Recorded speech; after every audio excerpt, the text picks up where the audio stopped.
A very good morning and a warm welcome to you, ladies and gentlemen, from wherever in the world you might be. This beautiful morning, we are coming to you live once again on Safari Live, all the way from Djuma in the Kruger National Park, South Africa. My name is Steve Falconbridge. I'm joined by Senzo Mkhize on the camera, the three-fingered magician, and we had some reports from some of the viewers out there that Thandi was seen on the dam cam last night. Now, I'm not sure what time, but we've come down to Vuyatela Dam.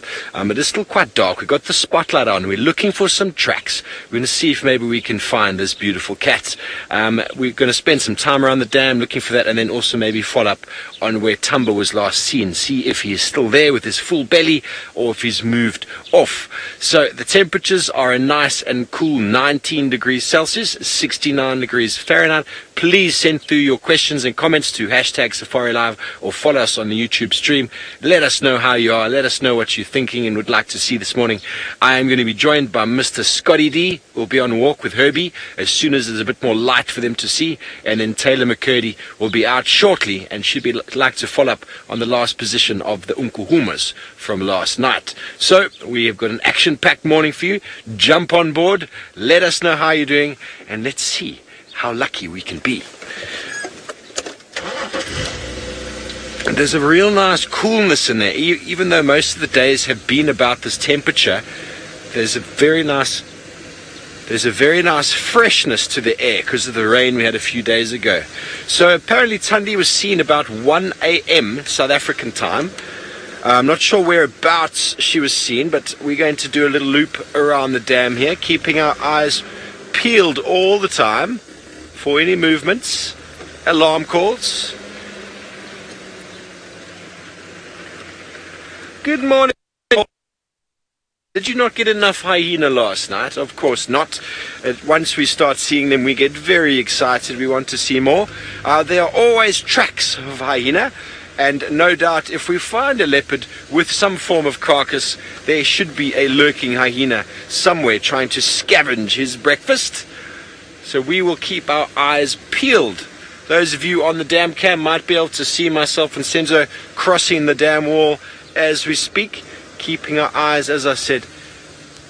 So the dam cam is associated with Wild Earth and Safari Live, and we have got a camera situated just next to the dam where some viewers actually have the ability to zoom in and to view what we see. And some of you viewers are very kind enough to tell us from time to time when there's a cat, and it is unbelievable how many leopards we find because of you very arduous and hard-working viewers who spend your time watching that dam cam and giving us all the information we need to know about the movements of our leopards.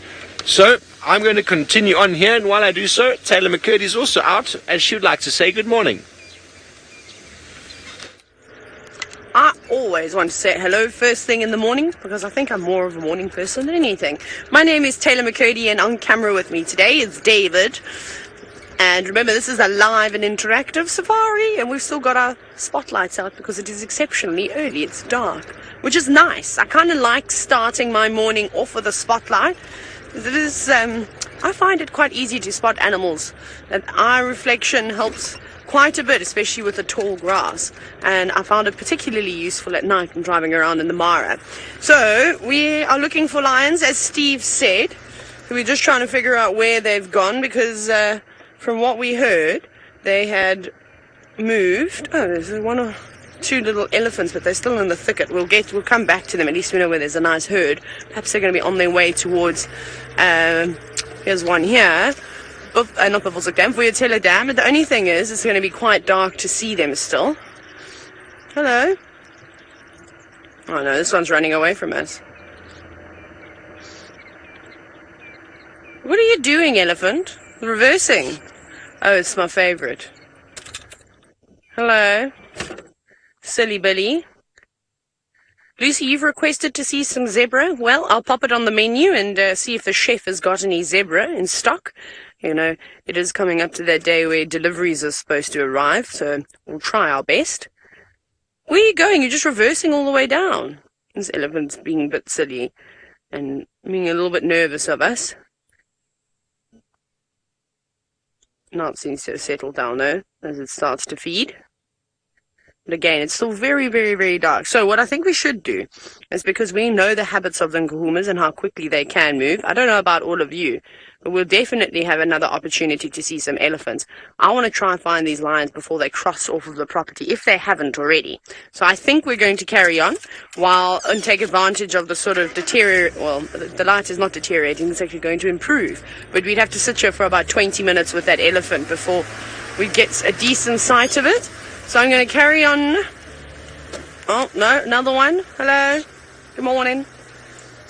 We're trying to find the lions. Listen, if you guys could just help me and point me in the direction of the lions, that would be fantastic. That's going to be, of course, be ideal. Just rolling up to this car. They're everywhere. I can hear them moving around in the thicket. I reckon if they are going to drink, it's probably going to be at Vuyatela Dam. So if you start to see elephants approaching, let us know. Steve was telling you all about the dam cam. You hashtag Safari Live with any information, of course, if it's a leopard that you've already spotted or heard of elephants coming down. And then I promise to do my best to race there to try and have a look if I'm close enough. Looks like, have you already had a drink? Oh no, their trunks could just be a little bit wet because of the dew on the ground. Yes, it does look like they're wearing socks as well, or shoes. Little booties. So wet you can hear that zzz, interesting sound when she pulls the grass off. Hello, girlie. Are you just going to walk past? Because that would be fabulous. Oh, making strange sounds. And I reckon that calf's a little bit old to be suckling. It's not a small calf anymore. Like, this youngster it's either going to be a really big elephant bull, but just looking at its size and its tusks, I would say it's over 5 years already. Maybe 6 years old, 5 or 6 years old, which I think is quite old. It does look like Mom's got a big bulge in her side. So perhaps she's getting ready to have another one. Would be about right. Hello, big girlie. Youngster throwing a tantrum now. You can see it coming right up to the car because not suckling. This is always so amazing when you can sit really, really close to the animals, and they're quite happy to be around us today as well. Mom didn't even have a go at us. It was the little one that just shook its head as if to say, "You're disturbing my suckling process." Well, I've got news for you, youngster. You're a little bit on the old side, and that's not going to be happening for too much longer. So best she makes the most of it. This is amazing. And she's happy. She's quite relaxed with us. I thought I was going to have to move out of the way, but I think she'll be fine to walk past here. It does open up slightly. There aren't so many trees on the edge that you can see. She can walk that way, and she'll be fine. Hello, little one. Don't you touch that car. Amazing. Well, I'm not going anywhere now. Now, Mr. T, you've asked to see the sunrise this morning. Yes, perhaps when it does rise, we'll get an opportunity to, but for the moment, it's still lower than the horizon. So we might have to wait a little bit. Hey, mid-morning traffic. I thought I would have beaten the traffic today, but apparently not. Let me go out of your way. Here we go. I'll just go back to bed for a little bit. I always like these positions that I get to lay down in. And she's just munching on everything, hey?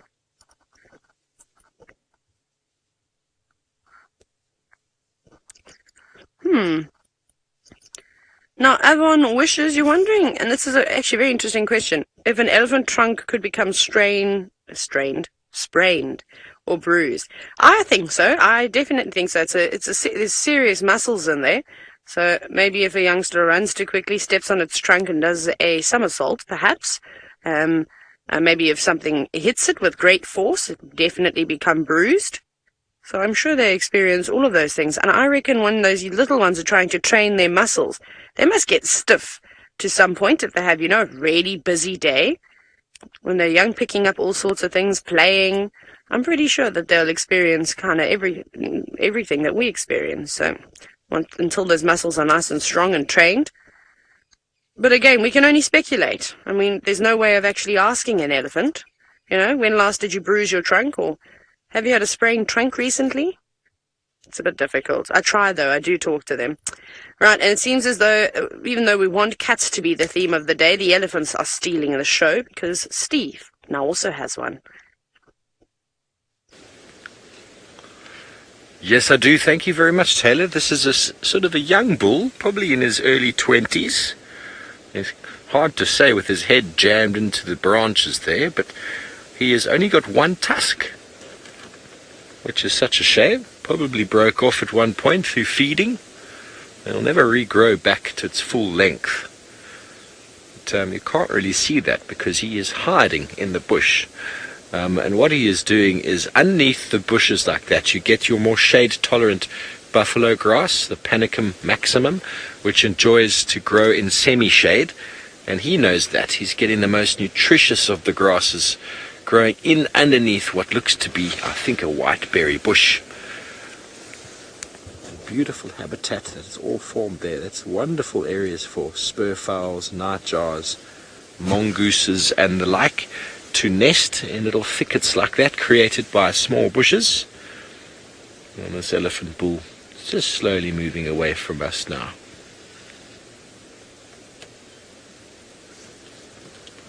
Dr. Hainer, they are indeed. Elephants are the real kings. They are marvelous. Elephants are always doing something, always feeding, splashing, moving, trumpeting, whatever it might be. Elephants are always doing something worthwhile and worth watching.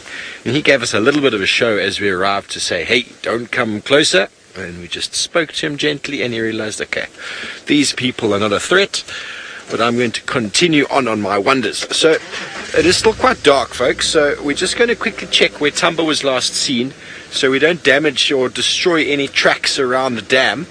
So we're going to see if he's where he was yesterday, and if not, well, if he's there, that would be marvelous to see him again. But if not, then we go and actively start spending some time with some light to see if we can find those tracks of Tundi. And hopefully today or tomorrow she will lead us back to that little bundle of joy which I have still not seen on this tour of mine at Safari Live. So good morning, Scotty Dyson. He's on foot and he would like to say good morning. Hello everyone, we're not quite on foot just yet, but we are out on another vehicle driving around hoping to find some tracks, and then we'll get off on foot. There's Herbie. We teamed up with him, expert tracker and safety personnel. He's my bodyguard this morning. And my name is Scott. Teamed up with Seb on camera, and we are hoping on finding shees. I mean, just about anything could happen this morning. There was Tundi seen last night on the camera. We haven't seen any tracks of her here. I was hoping for that, but it's still early, so I'm sure we will find out where she moved after the dam. And I also heard some lions roaring out in this direction towards our eastern boundary, which is interesting because the Nkahuma Pride were last moving south and west, and they could have done a big loop to where I heard these lions roaring, or maybe these lions are different lions. There was 3 young males seen not too far from our northern boundary. Maybe they've come onto Djuma, and wouldn't it be wonderful to see some new lions? So maybe it's them, hard to be certain. But that's where I'm heading initially, just to kind of check very carefully to see if we can't work out where exactly they were. I find it very difficult to pinpoint where audio comes from, and maybe it was further to the east and off our property, but there's only one way to find out, and that is to go and check that area. So those are our plans. Experience points. You would like to know if there's any chance of seeing Giraffe. And yes, there is a good chance of seeing Giraffe. I actually saw some tracks of a giraffe heading down this very same road that we're on. But he was heading in the opposite direction, kind of towards where Steve is looking for Tumba. So if Steve doesn't have any luck with Tumba there, who knows, maybe he will get lucky and spot that giraffe. So they are around. There's not a huge amount of them on Djuma at the moment. It's mainly one big bull that we've been seeing. The same old guy. Haven't seen a herd of giraffe for a while with the females and any youngsters. But anything's possible out here. Oh, well, all the requests are coming through this morning, so thank you very much for sending those to us, because it helps work out exactly what you guys want to see. Now, Jamie in Michigan, you too would like to see something in specific, and that is a troop of baboons. And again, possible, but we, as a general rule, don't have too many baboons spending time here on Djuma. They kind of come and go And the troop that was actually around giving us quite a hard time, to be honest, trying to raid our kitchen when we weren't looking, they seem to have moved away. I haven't seen much of them recently, although I think Seb saw them on the quarantine clearings a couple of days back. Yeah. So again, baboon is possible, but going to be tricky to guarantee. I guess just like anything out here, there's no guarantees. Other than the fact that we are going to try our best to find you some cool stuff. Wonderful. I'll be keeping a close eye out for you guys, giraffe and baboons, and I'm sure Steve and Taylor have also got that update. Very good. We're going to continue on, hoping to find you guys some intelligence on what these lions were up to last night, and we're going to send you back to Steve for an update on whether Tumba is still around. Good morning, everybody. We have managed to find something very special once again before he disappears. Look who is still here. Good morning, Mr. Thamba. Aren't you beautiful? There he is. And he suddenly became camera shy. When has he ever been camera shy? There you can see where he's got the remains of his kudu kill of the small baby. There it is up the tree doing a very nice balancing act. At least it's a slightly better tree from the one he had before, but still not the best kind of tree for hoisting a carcass and feeding.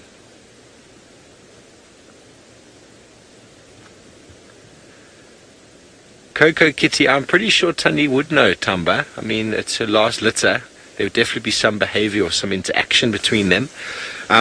Yeah, I mean, it's all about smells and communication out here, more so than visual.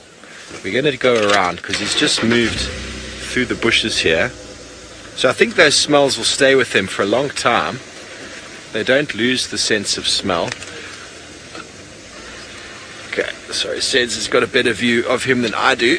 So just hold on with us while we reposition. He's just lying up under the bushes here. I don't know if he's having a toilet or if he's busy looking at something. Justin, yes, we have been thoroughly spoilt by Mr. Tumba. Thoroughly spoilt. What's it been, 3 days now of solid Tumba. Absolutely incredible. It went from me not seeing this young male at all to suddenly seeing him a whole bunch, which is quite exciting from a presenter point of view, because I think I can recognize him now. Zena, he did appear to go into stealth mode there, but don't worry, we have got his. Senzo was watching him very closely. It's very easy to lose a leopard in this long grass. If they wanted to disappear, they would be gone. He looked to just be having a little bit of a... He's going to walk right up to the car. He looked to be having a little bit of an ablution break there this morning. And as I said, the temperatures are quite mild, so it's a perfect time of day for these cats to be moving around. And I'm not sure what he's got there. Oh, what has he got, Sense? Can you tell?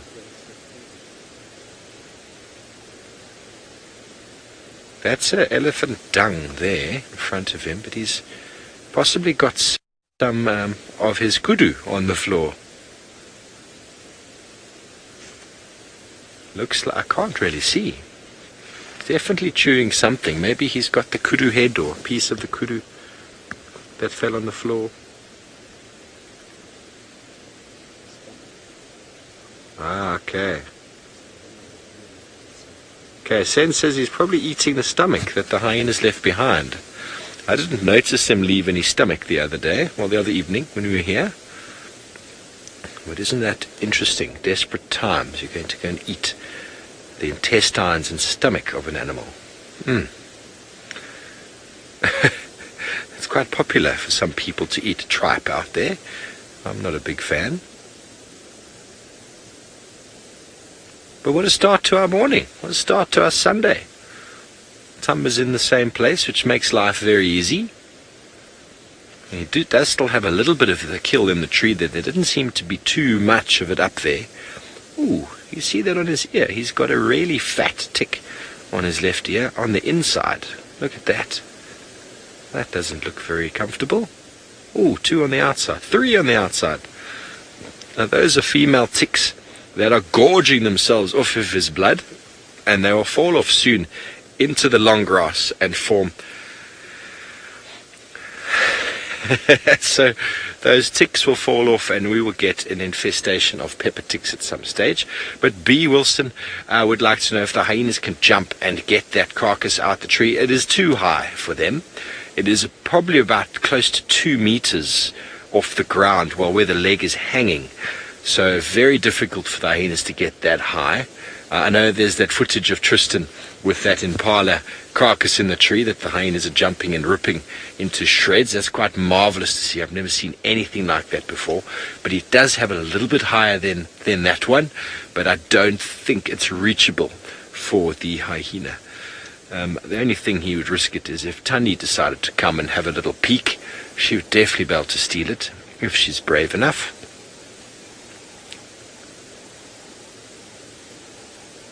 Interesting, Jamie. That's a good question.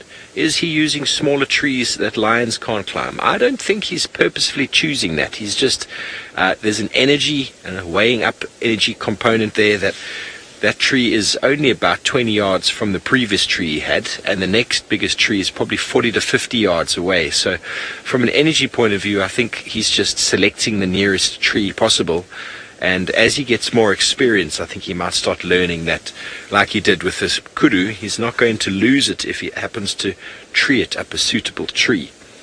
Oof, that wind has just changed, and we've just got the foulest smell has just hit us in the nose. We might get some nose plugs, and while we do so, let's go over to Taylor and see what tracks she has for you. Let's see if Steve also gags at the smell of, well, rotten carcass. I was trying to follow male leopard tracks that were going along this road, but unfortunately we let a transfer vehicle pass us, and it's now driven straight over all the leopard tracks, and I don't know where they go anymore. So it's a tricky one.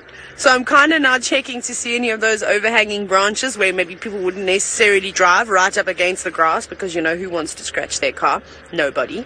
To see if we can still see those tracks every now and then.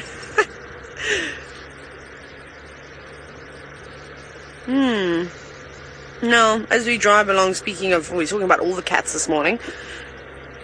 Sunny, you've asked if Hukamuri has caught anything yet. I'm not sure. We haven't seen him for a while, so we don't actually know what's happened and where he is. He's around somewhere, just maybe not where we drive. So I'm just checking here very carefully to see if I can find those leopard tracks again, but now I don't know. That was so funny that happened. I was like, oh, I'm being so kind, and then I should have, and then I went, no. I realized the mistake that I'd made. Okay, well, we'll stop looking for those leopard tracks because I feel like they could have gone anywhere now. Let's go up Cheetah Cut Line. Scott said that he heard those lions roaring. Cheetah Cut Line central area, somewhere around there, so we might check the boundary all the way up.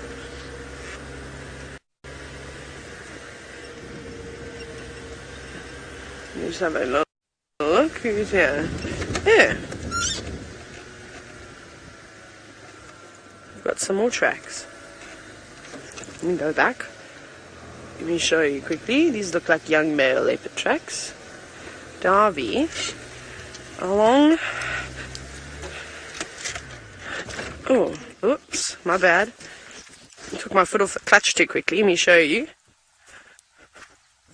Where's a goodie? It's a bit hard to see because the light is not particularly great. But over here is actually a leopard track. This is where there's a piece of grass. There's the back of the pad of the foot there, and on the toes. And it was quite windy sort of through the night. So I think that this is probably from early last night. Somebody's come walking out and gone down this way. I don't know who it could be though. Hello Impala, hello wildebeest. Good morning. I'm being snorted at by them. So that's good news. So we'll just mark them so somebody knows we've seen them. And I'm going to get in the car now and carry on driving. So we're looking for everything. We're going to see where these leopard tracks go. We're also trying to follow up on the roars. Let me call that in on the radio.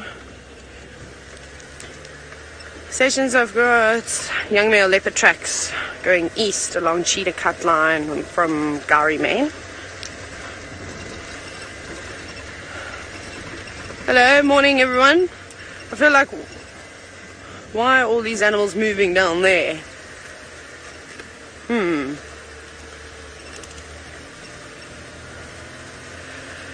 Okay, interesting. I'm just thinking now, my brain is working quite hard about why all those animals are moving in a group down in that direction. And Eric, you're wondering about leopards, and I've completely missed that question. Sorry, I was thinking. It was from Eric. It was something about leopards hunting. Will leopards hunt if they already have a kill stash? There we go. That's exactly it. I was just testing final control. I wasn't. I completely forgot. Yes, they will. Leopards are actually known to cache, so they'll take their meals, catch a steenbok, put it in a maruna, go down, try to find something else, put it up in another tree. It would actually be quite interesting to pose that question to Scott and Steve and see what is the most amount of kills they've seen with one leopard have. So like in the vicinity, having meals up in trees. It can be quite difficult though, because I suppose they can move them around quite a bit. I've seen a little bush female did it with a dacre, a bushbuck, and I think maybe it was 2 dacre. There was 2 really small antelope and then a medium-sized one, which was the bushbuck. So that's the most I've seen. And she had them all within a couple of 100 meters of her, which was quite cool. So she had her meals set up. Perhaps she, wanted some biltong. So she was drying them out a little bit. Sometimes that can happen. And I will be stopping and switching the car off a couple of times and just listening, because I think it'll be important to have a little listen around. But somebody that's going to be helping us out a huge amount is Scott, because I hope he's got out the car now and reached his destination. Let's go and see if he's picked up on any more tracks. Sadly, no joy. As you can see, we are still driving about, and I've got a feeling that those lines I heard calling may have been just east of our eastern boundary. Maybe I'm wrong. Maybe Taylor will bump into some tracks further north on Cheetah Cut Line. I've checked the kind of northern half of Cheetah Cut Line, and it sounds like she's going to check the southern half, and then we would have kind of checked that side of our perimeter. And now I'm heading along our northern boundary, where there is still a chance these 3 young male lions that we've seen to the north of us may have come onto Djuma last night. That's what I'm hoping for. I can see a vehicle ahead of us, and they are looking at some tracks. Hopefully it is of the lion. It could be of Djuma, the male leopard that was seen in this general vicinity last night, which was very exciting stuff. And this is some good news. The vehicle that is just ahead of us is turning around. They're motioning, come, come. Something must be going on, and I'm guessing it is some tracks, hopefully. Let's see what they have to say. Morning, guys. How you doing? Lekker.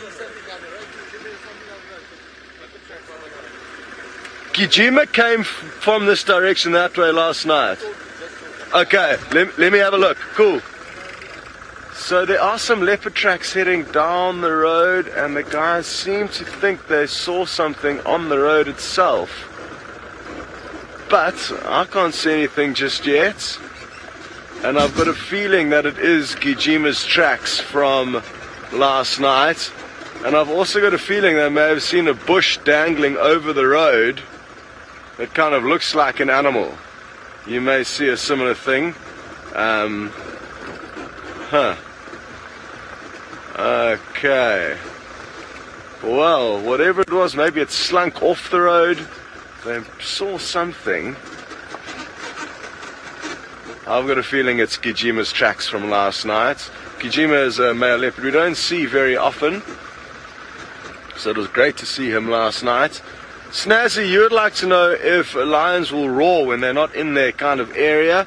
As a general rule, no, because they'll be flying below the radar. They won't want other lions to know that they're around. But in the case of 3 young males, I don't know how young they are, they may be starting to want to establish their territory, and they'll be putting out a message saying, we've arrived. Who wants to come and challenge us? Who are we up against? So yeah, that's what I'm hoping for, really, that it is these three boys that are getting a little bit confident. The Birmingham males have been around for a while now, and it, in theory, shouldn't be too long before another coalition comes in and starts giving them a hard time. And who knows, maybe it's just beginning now with these three young males. Time will tell. Seems to be my go-to line at the moment. Time will tell. I need to be careful of that. It's funny how we get into kind of funny little habits as we go along, and this seems to be a current one that I've developed. Okay, well, no joy with anything here yet, no lion tracks, but at least Steve is still with Tumba. Yes, thank you, Scotty. I hope you managed to find some big cats for us there. I just get the feeling that the lions calling in that area are probably the Birmingham boys, maybe north of our boundary. So who knows what we might find that side. I know Scott and Taylor are looking very hard for big cats this morning, and wouldn't that be marvelous to add to the sighting of this beautiful Thamba, who has decided to put his head down. Maureen would like to know if lions have larger territories than leopards, and essentially I would say yes. Lions are a bigger animal and they have a larger food resource. So essentially food resource is one of the determining factors behind the size of a territory. And I'm not saying there's less food in this area for lions and for leopard, but the leopard is a solitary animal and only needs an impala or so every few days to a week, whereas a lion pride needs essentially an impala twice a day, or a wildebeest every day, or a zebra, for example. So the area with which they need to cover needs to have a larger number of animals in it, and the larger the area, the more animals. So yes, lions would have a larger pride territory, and they move on to Djuma and they go all the way down to Lower Gowrie and all the way into Buffelshoek, so a much bigger territory where we see a number of leopard species or leopard individuals having their territories almost pretty much just within Djuma itself. So the numbers are very difficult to say because there's still a lot of research going on the actual size of territories, and they can vary quite substantially with the species and also where you find them. For example, in the savannah, the territory sizes of both leopard and lion are far smaller than they would be in a more sort of Kalahari type drier savanna ecosystem. In the Okavango Delta or in Namibia, the territory sizes there of both of the cats, including hyena, are far larger because the prey are spread over a much larger area. Possibly not the Okavango itself, but the Kalahari and into the Namibian deserts. Definitely much differences there because of, as I said, food resource. So that is where the security comes from. And here in Djuma we have a huge prey base for leopards. Here is another couple of ticks. Oh my word, look at the size of them. 4 of them at least. They must be really, really itchy. Oh my word, he's covered in them. He needs some attention. He needs to go to the spa for the day and get some TLC. Very difficult for him to get those off on his own. You have to scratch with his back paw. So we're going to stay here with this golden cat, and let's go over to Taylor with her golden mane of hair and see what interesting and amazing view she has for you. Well, guess what? Mr. T, just in like chef's special this morning, is of course a side of sunrise. We're serving it medium rare today, and it's coming in hot. There we go, Mr. T. Here's the sunrise for you, just as you requested. All thanks goes to David, by the way, because he reminded me. He said, oh, Mr. T wanted the sunrise, and we had a spot, because I was preoccupied, I must admit. We'll watch the sun as it pokes its head over those leaves, because we're back at the crime scene of last night with a spider hunting wasp and the actual baboon spider. We've just got its drag marks. I want to try and see if I can find its burrow. I know where it was also buzzing around. So once we see this go up, we're going to do a little mini bushwalk as well, because it was so cool. And if If you haven't seen the video, you have to go onto the Nat Geo, the main Nat Geo page, and have a look, because we almost had 1 million views. Come on, we're going to try and push that video up. That was so cool. But there it comes. Hello, little sun. Isn't that stunning? And do you want to have a little listen to all the birds as they start to wake up? Probably. I suppose they go hand in hand, so volume's up, please.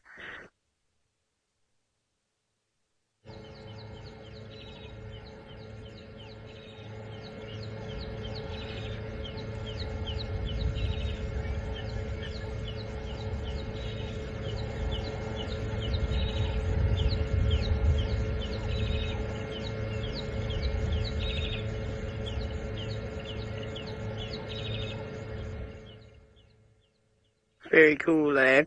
To sit and listen to the sounds of the birds in the morning. Okay, let me have a quick squiz. Actually, David, you know what? I'm going to reposition, I think. We're going to go up a little bit further and then maybe look back. But basically, the drag markers, I'll show you. It kind of starts over here. I'm going to keep the car going because we're not going to stay on it long. So you can see there, that's where the drag mark is. So it's dragged it out from the right, and then it's taken it all the way up in front of us. And this is basically where we're doing that awesome action broadcast. Now, what I do want to do is cross its pathway.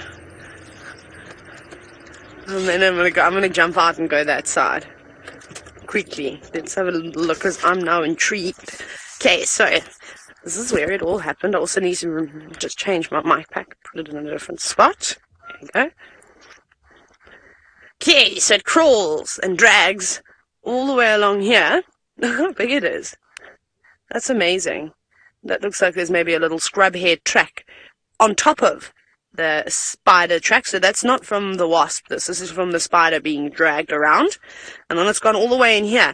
And then if you might remember that it actually flew and was going towards this little shrub over here, which looks like a bushman's grape thingy. And it was buzzing around all the way around here. So I wonder if it hasn't taken it into a burrow this side. And there is a hole in the ground actually over here. Whether it's taken it down into that burrow, I actually don't know. But very cool. I'm pretty certain it's come into this area. That was amazing to see. We were so lucky. That was probably the most exceptional sighting in terms of the visual that we had of the spider hunting wasp as well as the baboon spider. Very nice. Okay. I'm going to climb back in. Oh, I got into the car like an elephant. Sorry, David. Oh, another view of the sun. Absolutely stunning.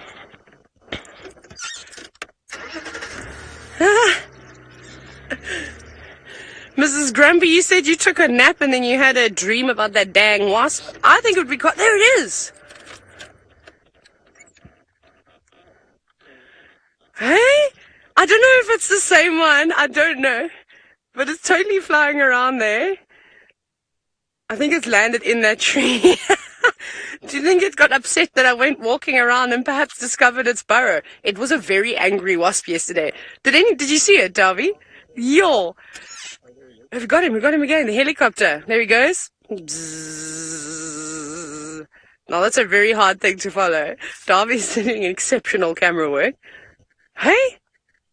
Maybe it has a territory. I don't know if these wasps actually hold territories. I'd imagine they'd be quite sort of protective over the burrows, although they don't raise their young, so they kind of just drop the spider in the burrow and the egg and then off they go. I mean, they don't hang around. There's no parental care as far as I'm aware, so quite interesting that it's still in the same spot. Or maybe it's just a coincidence and it's another spider hunting wasp. I don't really know, but it's still pretty epic anyways. We were talking about it and it came back. Probably to come and sting me. Yeah, it was very upset with me yesterday. But we're going to just keep checking Cheetah Cut Line all the way to Bivelshoek boundary to see if these lions have indeed crossed off. If they haven't, then we might have a chance of finding them. Steve has managed to find something that's got really long legs.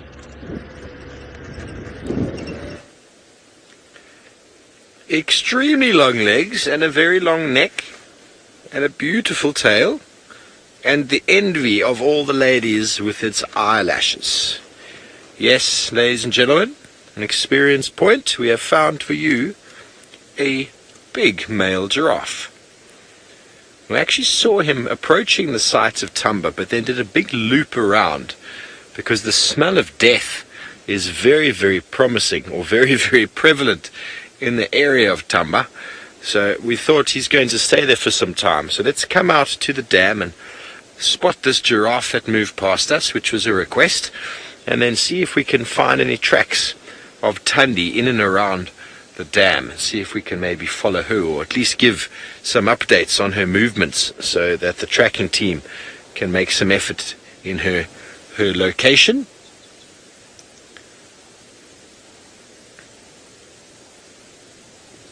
Yay, experience point. We found your giraffe and you are very happy.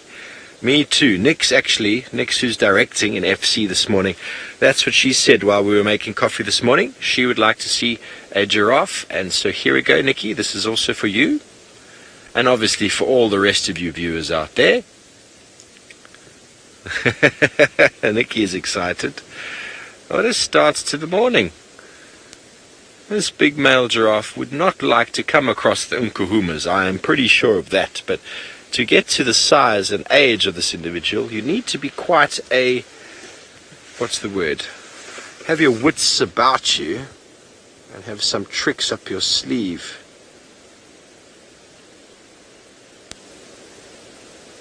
Mandy from Arizona thanks us for showing her the giraffe, and yes, who does not like a giraffe?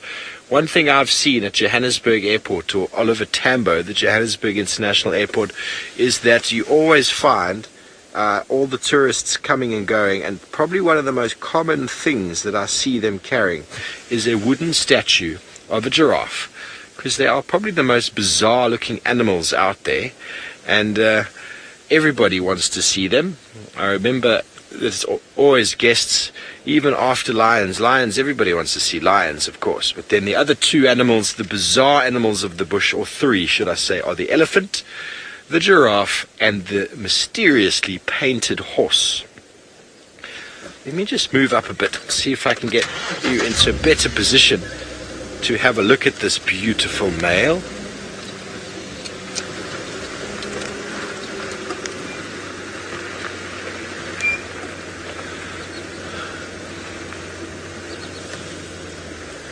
PT Watcher and Zaz would like to know about necking as a behavior in giraffe and what time of year it happens. Sens, you tell me when you're happy, sir. Just in front of him. Hey? Let's get the light. The golden light of the sun is coming. Is that good? That's better. PT Watcher and Zaz, essentially necking is the behavior of two male giraffe that stand next to each other, broadside, shoulder to shoulder, facing the same direction generally. Sometimes they head to tail, and then they stand there and they swing their neck with that big anvil hammer-like head on the top of it, and they aim to hit the other one very hard on the body or on the neck. This oxpecker just landed on him, on the head or the neck or the body, and to displace the other individual for the purpose of mating. Now, giraffe don't have a set season for breeding, and here he's moving to the next bush. He was just eating a sickle bush. Maybe he's got a sore throat, and now he is just ripping off the branches of the buffalo thorn, which is a useful substitute for spinach. And if you've seen the buffalo thorn, you will notice that those branches that it is stripping those leaves off have got enormous thorns on them, one straight and one hooked, but with their very tough lips and their very black and darkened tongue, which is leather-like, they have absolutely no effort stripping the leaves off of that branch, and he'll only feed on it for about 2 to 3, maybe 4 minutes before moving off. Dale, no, giraffes are not migratory that I know of. They're not territorial either, but they will move in response to certain vegetation and in response to certain weather conditions. But in the Kruger National Park, there's no migration for giraffe, and they seem to do quite well because there's always leaves on the trees. There's always greenery around, even in the driest months. The tallest trees in the riverbeds, the drainage lines, always have moisture, and they provide a very, very good amount of food for this very tall and funny looking animal. But what time of year? There doesn't seem to be a peak that I know of for giraffe breeding. Obviously the females would like to have their babies and be lactating when the conditions are really, really good, but that does not mean that there is a peak. I'm going to just have a look in my book here and see if I can find a peak.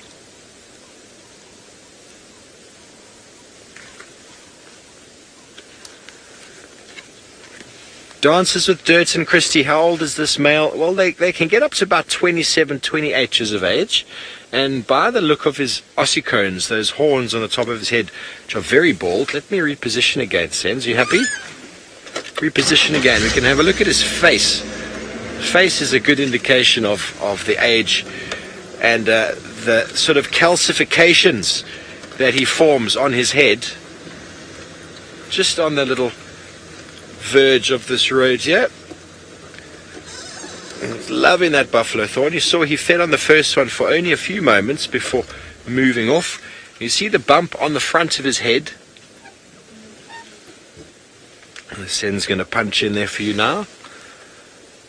So on the top of his head there's a calcification on the skull. This guy's probably over 20 years of age, but I could not tell you for sure. He's a big, mature bull. He's definitely very prime in his breeding, and I think he would be quite a good competitor when it comes to mating rights for the females. But we don't see too many female giraffe on Djuma. They are around. They are definitely around. But this guy seems to hang around Vuetela Lodge and around our camp a lot more. Okay, so we are going to go away and go over to Scotty, who I believe has got something with a similar name. We do indeed. It's the go-away birds. And they're currently just enjoying the morning sunshine that was bathing the giraffe over with Stephen. Very happy that the giraffe was found, one of the requests ticked off, and can't believe it actually came to Steve as opposed to Steve having to go and look for it. What a bonus. It's a beautiful, beautiful morning. Dead still, not a breath of wind. It's actually been a little bit chilly driving around with the wind chill factor, so enjoying stopping and just taking a moment to listen. We haven't had any audio yet of alarm calls or anything. We had tracks of the Djuma male leopard. They continued west along our northern boundary. I'm not too sure where he ended up going. We didn't pay too much attention to him because he was right on the boundary, and during the daylight hours he's usually quite skittish, which is interesting. I think last night was possibly one of the best sightings it was definitely the best sighting I've had of him, possibly some of you guys as well. And it's fascinating how skittish leopards after dark, under the cover of darkness, all of a sudden become a lot more relaxed with our presence. So that was really cool, and again, massive thanks to those of you who helped us identify him. We were all battling to work out who he was, in fact. Now, I'm not too sure where to head from here. I'm kind of torn between going and looking for tracks of Tundi or continuing to check our kind of perimeter, which is probably what I'm leaning towards, just to try and work out where the Inkuhuma Pride of Lions have gone. So that is probably what I'm going to do from here. We're currently in the kind of northwestern corner of Djuma. It'll take us about 15 minutes at a casual speed to get to the southwestern corner, the opposite corner, and then continue along there, making sure we work out where these lions are.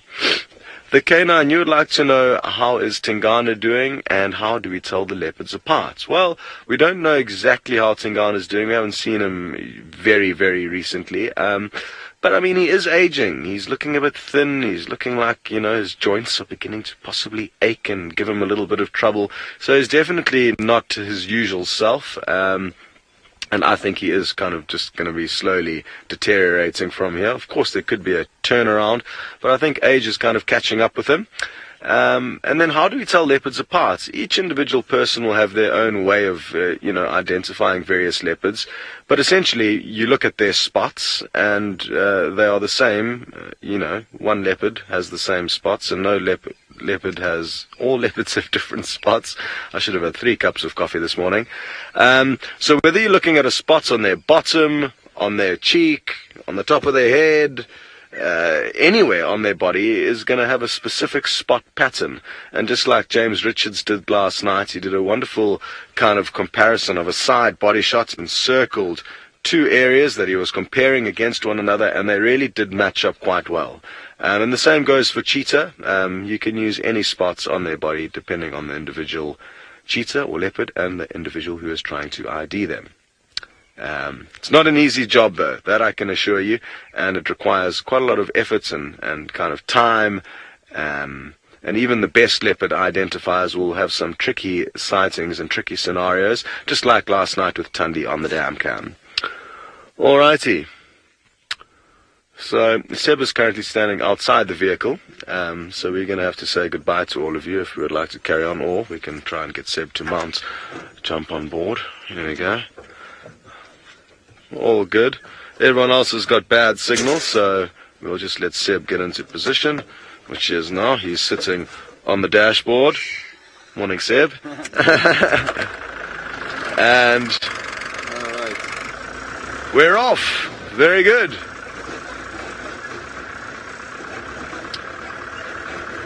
So yeah, I think let's rather keep checking our perimeter.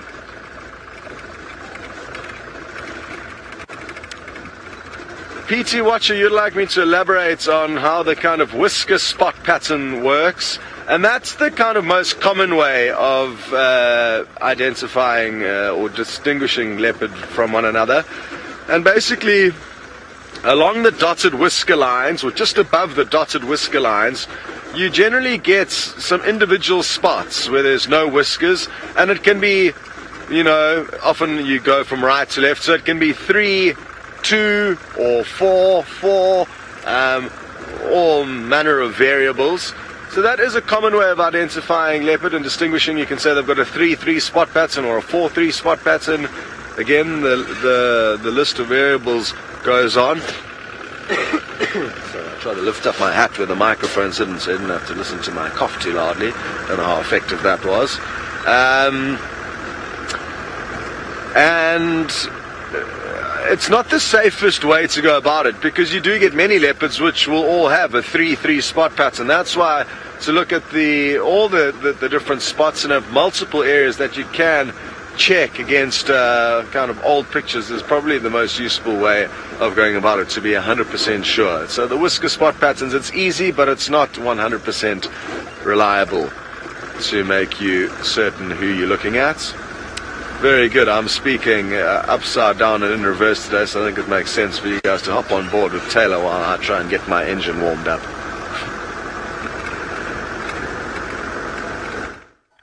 Well, we're just sitting listening very carefully at the moment, because we had a whole lot of birds alarming here. We had cisticulars, we had the go-away birds, we had a couple of other things also shouting, but they were very unhappy about something. So we just parked down on this drainage line, and the go-away birds have actually flown a little bit further north of us now, still alarming along the edge of the drainage. So I don't know if somebody's walked through here that has ruffled their feathers, but I can't see anything now, and we've been sitting in the same spot for about 5 minutes, so I'm going to try and move off so that we can go and, well, not sit and waste the day away in the same spot. I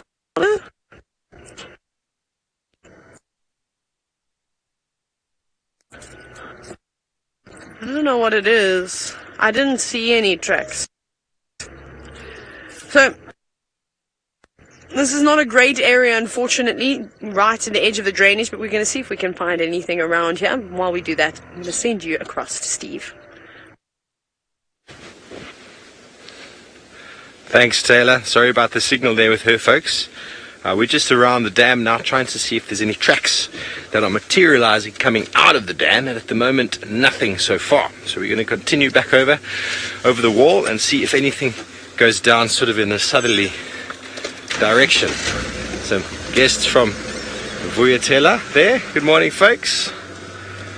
Some of them are some avid viewers. I just had a quick chat with them and they said they love the show and the questions, and they have come through what seems to be, by the accent, all the way from the United States, and are staying in that wonderful lodge just over the other side of the dam. So isn't that wonderful? They were just taking some photos of us and we had to smile and wave. Don't worry, we don't seem to be shy on camera anymore, do we, Senz? Senzo actually loves to be on the camera, if you didn't notice before. He's always styling.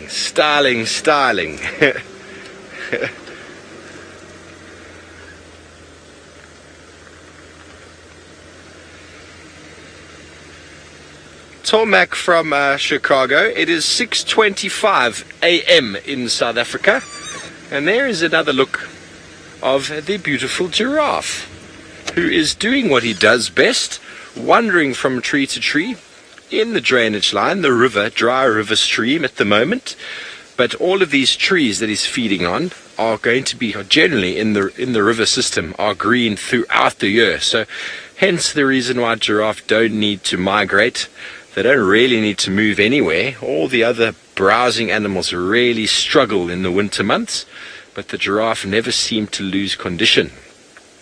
So I did a little read before, and they are perennial breeders, so they will breed throughout the year, but there's definitely a peak in conception during the rainy months.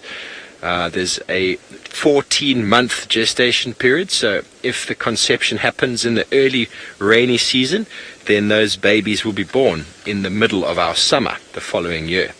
So that makes a lot of sense.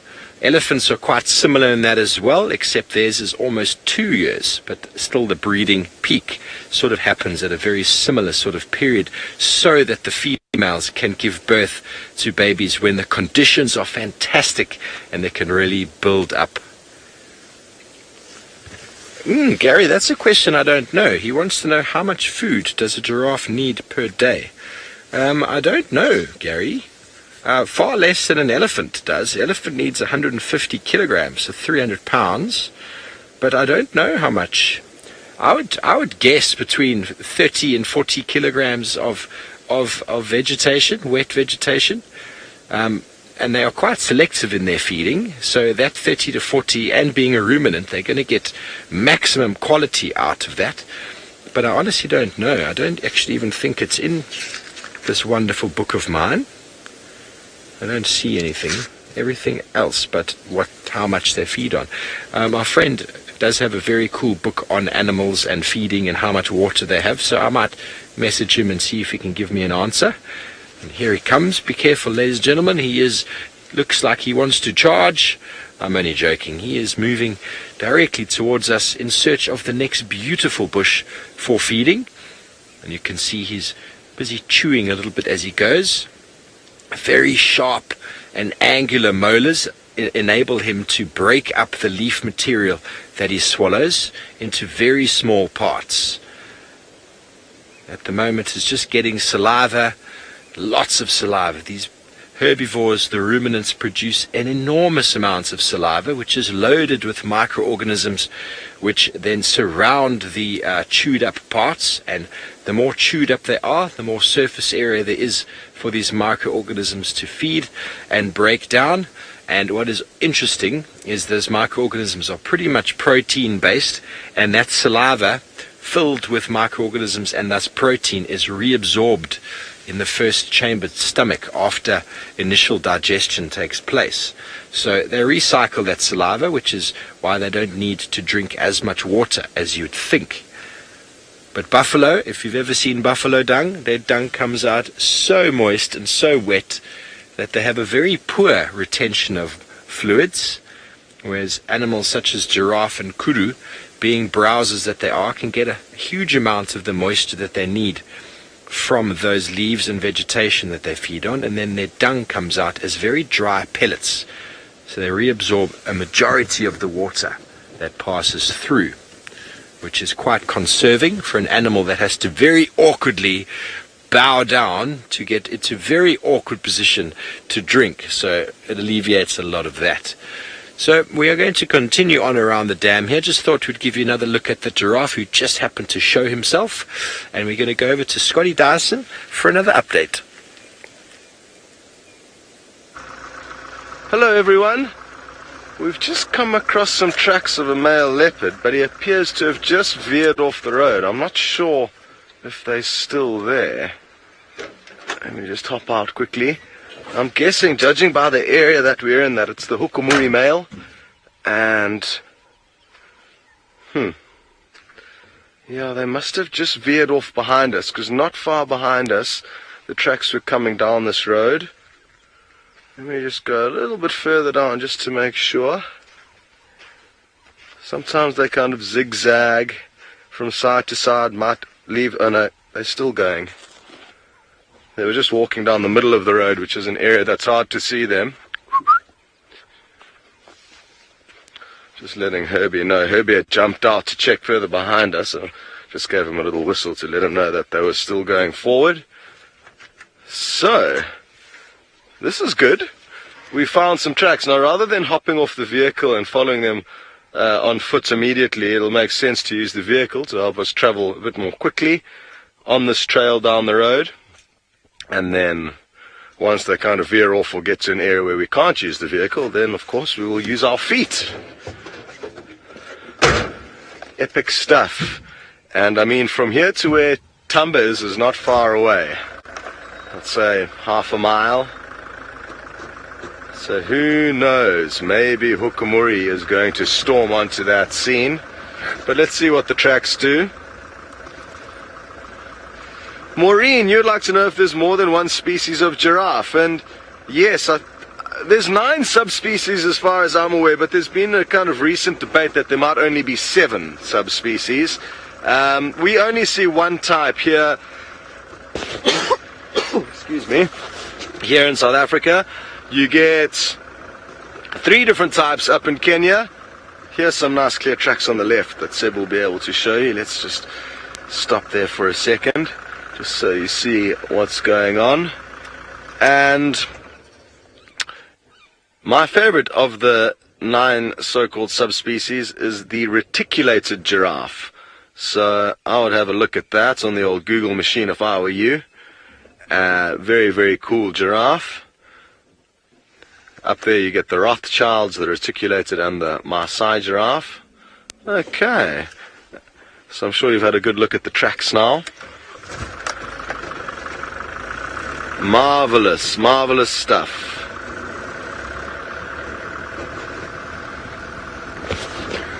It's going to also be interesting as the morning progresses to try and work out where Tundi's gone. So, lots to do this morning. And I love it when there's tracks to follow. It gives the bushwalk some real purpose. So we feel like we've got some work to do, and while we focus on that, we're going to send you back across to Taylor. We are all working hard this morning. What we've just done is come back to the last spot where those lions were seen yesterday afternoon, and we've got their tracks going towards Treehouse Dam. So we're almost going to pop out at Tree. No, we're not. We're going to pop out at Weaver's Nest. We've got a while to go still. I thought we were closer.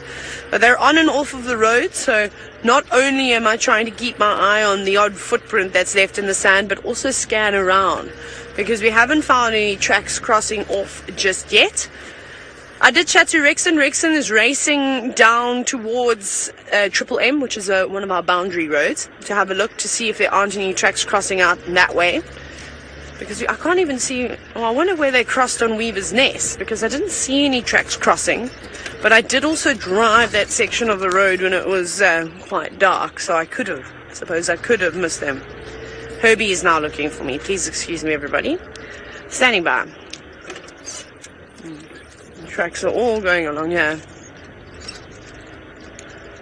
AFM, yes, said that they were going west from Twin Dams onto Elephant Carcass. I'm just crossing Weaver's Nest now.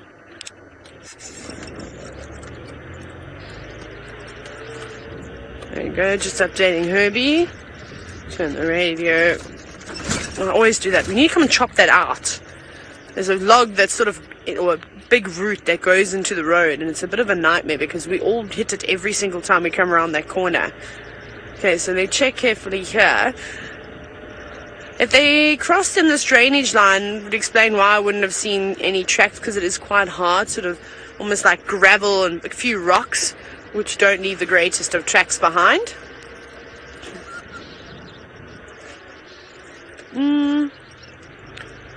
No. Hi, Cheryl. My favorite name in the whole wide world. You've asked if a new coalition came through, would they kill the sub-adult lions? No, I think those, the older cubs are old enough now. However, that one, the youngest Ngahuma cub that we have, would unfortunately fall victim. They would kill that. But the others are really, really big now. They almost look like adult lions, so they're safe. Normally when they get to about the age of 2, just under 2, they'll be fine. So lion track's still going here. That's good. So I don't know where they must have crossed on Weaver's Nest. They definitely didn't cross at that junction we came through. It's very sandy.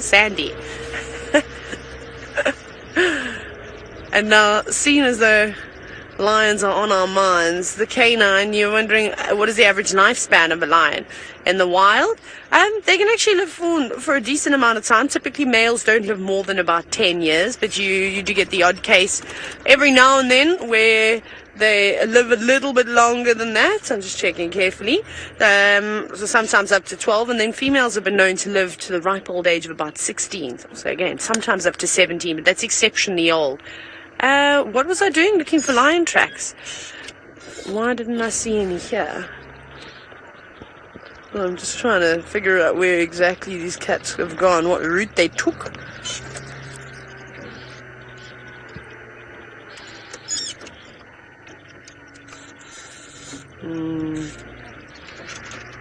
I don't know why there are no tracks. Did they cross here?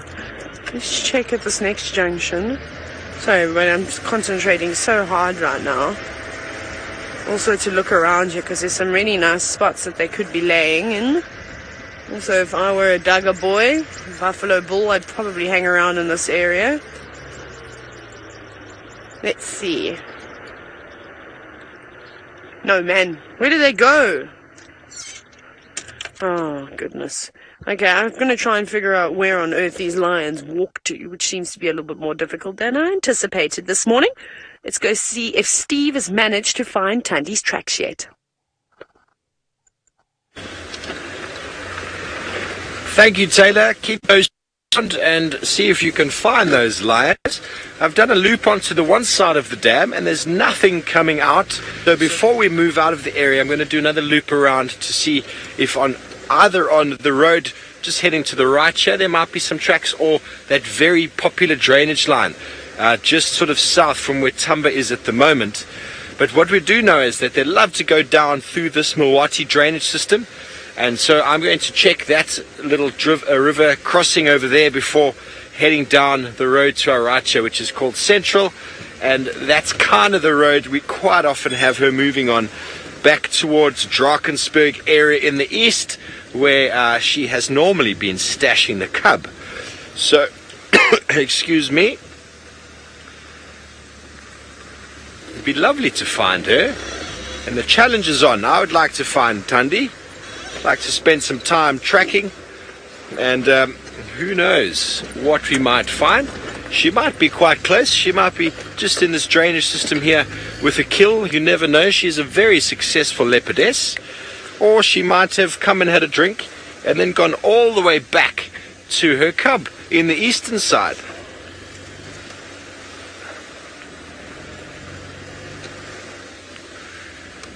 Mike, it's a good question. You ask about cat tracks. Does the front paw and the back paw, do they, what something is called justify or to directly register? And now it essentially means, it is determined by the speed at which that animal is walking. If a leopard or a lion are stalking and they're trying to be very careful, then yes, their front foot will land and their back foot will go directly on top of it for stealth. But if they are walking at a sort of slow, medium pace, the front foot and the back foot, dependent on how far forward the front foot and back foot are, If the back foot steps further forward like this, that's how much faster the animal's going. So almost at a jog / fast walk is the difference. So the closer that the back pad is to the front pad, the slower that animal is walking. And obviously if the back pad is behind the front pad, that animal was standing still. Okay, so we're almost at that little river crossing. We had hukumuri in this little depression not so long ago, and it is seemingly a very popular sort of route for the cats to follow, because it means they don't have to go out into the open.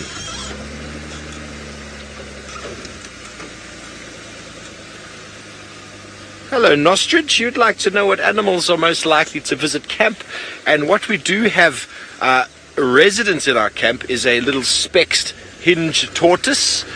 Her name is Gregory. It is a very long story, but what we do find a lot in lodges around this sort of area is you'll always have a few resident nyala and bushbuck. I'm sorry I keep looking down, but I'm trying to see any tracks. Nyala and bushbuck love to live in the camp. Dacre also will come quite close by, and what we have coming into Djuma quite regularly is a hyena that is coming to see if we've left any scraps. So leopards and lions, they don't come too close. They'll walk past, but they're not known to walk into our camp itself. But in other camps I've stayed in the past, I've had lions killing zebras and nyala. Those nyala that think they're safe hanging around in camp, I've had lions killing those ones, and it is quite sad, but you can't ever become complacent out here. That's a good lesson for any guide to learn. Complacency kills. As soon as you become too familiar, then there's a good chance that you are going to get yourself injured. Okay, so we are still in search of these tracks of Tundi. I'm going to go and do the third thing that I think she might have done, and that is to go down, straight down Central back towards the east. And while we look for those tracks, let's go over to Scott Dyson, who has got his own tracks. Well, we've got not one but two sets of leopard tracks. There's the tracks of the hukumuri male going down this side of the road, and there's the tracks of a female leopard, probably Tundi, going this way down the road. Well, the reason I say it's probably Tundi is because she was not far from here. The Vuyatila Dam is quite close by, and now I'm torn as to which tracks to follow. I wonder when they, who went down the road first. To me, it's hard to tell. Both tracks look kind of equally fresh. So, a bit of a conundrum here. The tracks of the hukumuri male, I know they're him because some of his toes are longer than the others. And they're heading straight towards the area where Thamba has that kill. So, I'm inclined to want to check that way, or maybe Steve can head back towards Thamba's kill just to make sure that the hukumuri male hasn't arrived on the scene there.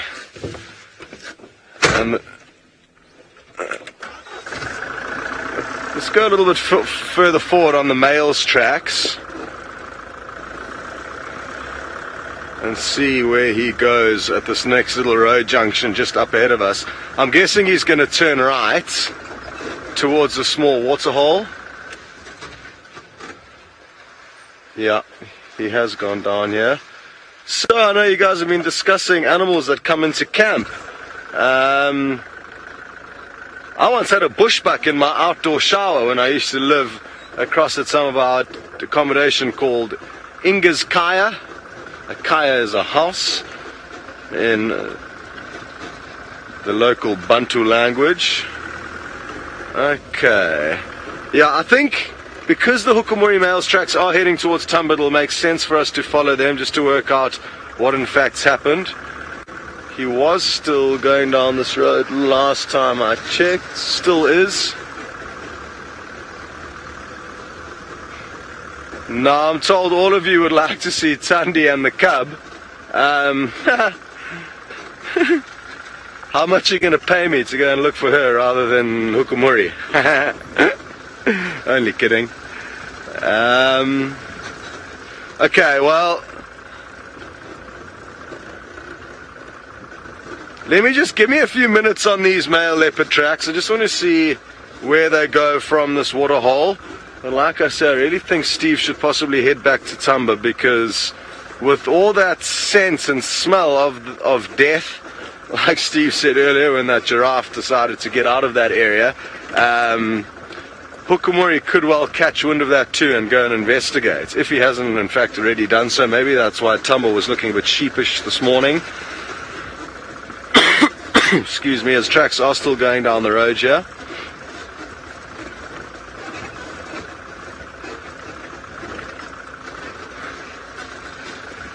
Okay, very good. Well, we're gonna, and the female leopard tracks are still coming in from this direction, so who knows, maybe they came across one another.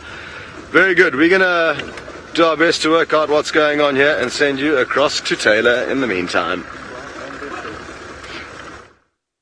So now lost, because sadly the incubators, because that's what they called today, they crossed out of the private race, and like I said, he raced towards Triple and Junction, and that's exactly where they lost, I think, going in towards Arethusa. Tisk tisk. Sorry about everybody. Sorry about that, everybody. I think there's a bit of picture breakup every now and then. We are in the Mulwati, so sometimes this can happen. And we're just gonna have a little squiz down here, and then I must apparently repeat the Nkahuma crossing. Firstly, I said we're going to call them poos because they've crossed the property, and the out was Ari Main, Triple M.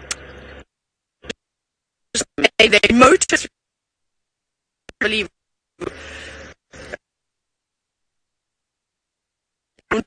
the robot, so I'm going to send you across to Steve now.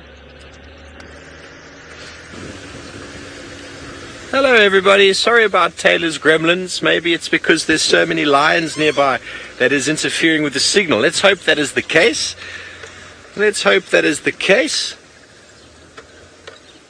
So, nothing yet. We've come down this other road away from Vuyatela Dam. There's not a single sign of Tundi that I can see coming in or out of the dam. There's a fair amount of hippos that maneuvered towards Vuyatela Dam and around. I don't think they went in itself, but the tracks are quite strong. They were on the road anyway, so I hope that those hippos didn't destroy any tracks that we might have seen of Tundi leaving the dam. But nothing so far, not even a sound in the wilderness. But that's okay. It's not supposed to be easy. If it was easy, everybody would be doing it. But tracking of leopards is one of my favorite things to do, and I would love to find for you this beautiful leopardess, and hopefully with the assistance of Scotty Dyson and that magician Herbie, we might be able to find some tracks and at least give them a bit of a heads up of where we think they are going. But as it stands, I think if she has moved away from the dam, she's probably been moving in this sort of river system to our right hand side.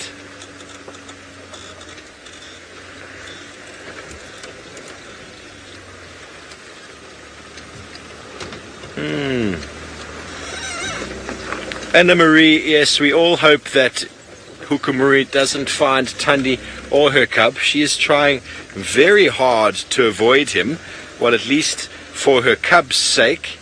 I don't know what he would do if he saw her on her own, but yes, for that little cub's sake, we all do enjoy its company, even though I have not seen it again since I've been back.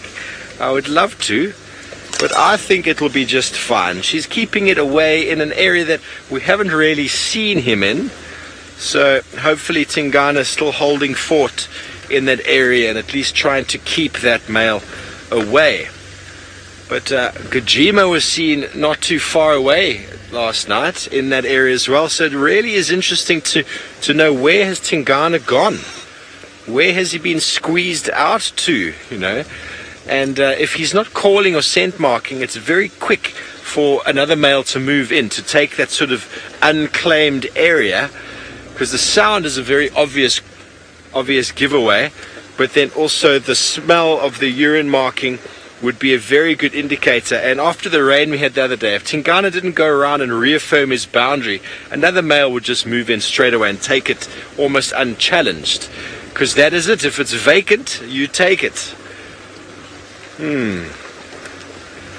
So nothing coming out here whatsoever. So we're going to give this another few minutes, and if all else fails we might do another loop around and then maybe head back over to Tumba and see what he might be getting up to. And as Scott suggests, maybe Hukumuri is going to come and visit him. That would be something to see. I reckon Hukumuri would give young Thamba a proper lesson in life, because to see a male leopard hanging around pretty much in his area where his mother is, I mean, we're tracking his mom right now.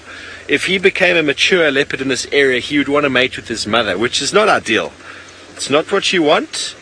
It's not what you expect in nature. You expect a male like Hukumuri to come in with the new genes, take animals like Hosana and Thamba and make them move away. It sounds very sad. I know we love those two very well, but from a genetic point of view, it is what happens. So getting attached to the young males is tricky because they are going to be pushed away by somebody, but the females should stay nearby. That's probably why we're seeing Hosana ranging over such a vast distance.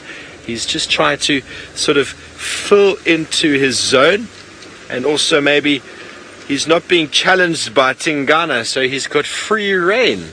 So it will need the heavy hand of a new male leopard such as Hukumuri to give young Hosana a little lesson as well. So I know that's very sad, but it's part and parcel of what goes on out here.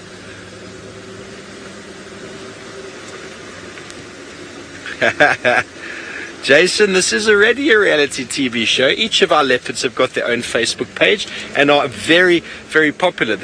You viewers don't watch the show for people like myself, Scott or Taylor. You watch it for the animals, I have no doubt. We just happen to give you the information about them and thread the stories together with obviously the very good magician assistance of those ladies in FC. But they are the ones who keep it interesting. And when we start talking too much waffle, they change the topic and give you to somebody else. So yeah, we already are TV show. Okay, so absolutely nothing coming along here, but I'm going to do a little loop around, go up onto our northern boundary there, and then come back down again, and then maybe go follow up on Tumba. Okay, so while we go up this road, ever looking for whatever we might see, let's go over to Scott Dyson for an update. So no immediate sign of Hukumuri popping out in the area of where Tumba has his kill. It's not to say he hasn't made his way there though. Just going to do another loop around and see if we can't work out where the female's gone, and just keep in mind where we had the last tracks of that male. Well, we're about to show you some incredible views of a giraffe bull. It's not often that you are eye level 4 meters away from one of these beasts. We're actually going to be looking down on him. How awesome. Incredible stuff. Hello, boy. You are very, very impressive. I hope you're enjoying your brekkie. It looks like you are. Oh, well done with your tongue. Now, guys, that is a very, very thorny acacia. I think it could be a blue thorn acacia. I'm not entirely sure from here. But lots of hooked thorns, yet his tough mouth and lips is managing to deal with it. If I was to rub my hand in there, it would be incredibly painful. I'd get completely snagged and stuck. Wonderful. Anyway, as much as I love giraffe, I prefer following leopard tracks, and all of you guys want us to find Tundi, so see you later, buddy. Have a good morning.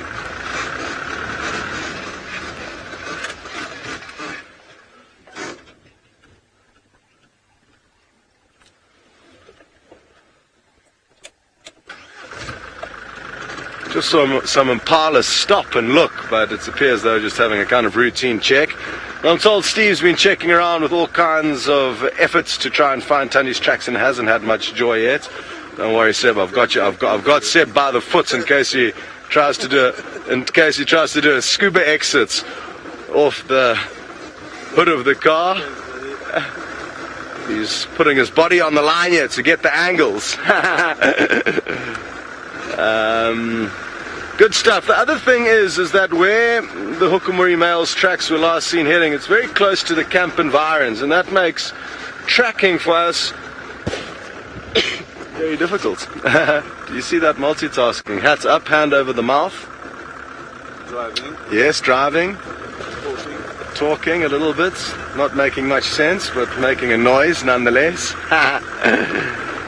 So yeah, we're going to do a loop around the lodge and see where these tracks end up. Really, you'd like to know if giraffes are ever aggressive towards humans? No, they are not. But I did tell the story actually not long ago of a poor woman catching a stray hoof from a giraffe. Her little dogs were trying to attack her. The dogs were trying to attack the giraffe, and the giraffe was trying to stand on her dogs, and she thought it would be the right thing to try and get her dogs out of there, but she caught a stray hoof to the head, and that was the end of that for her. So strange things do happen, but that wasn't the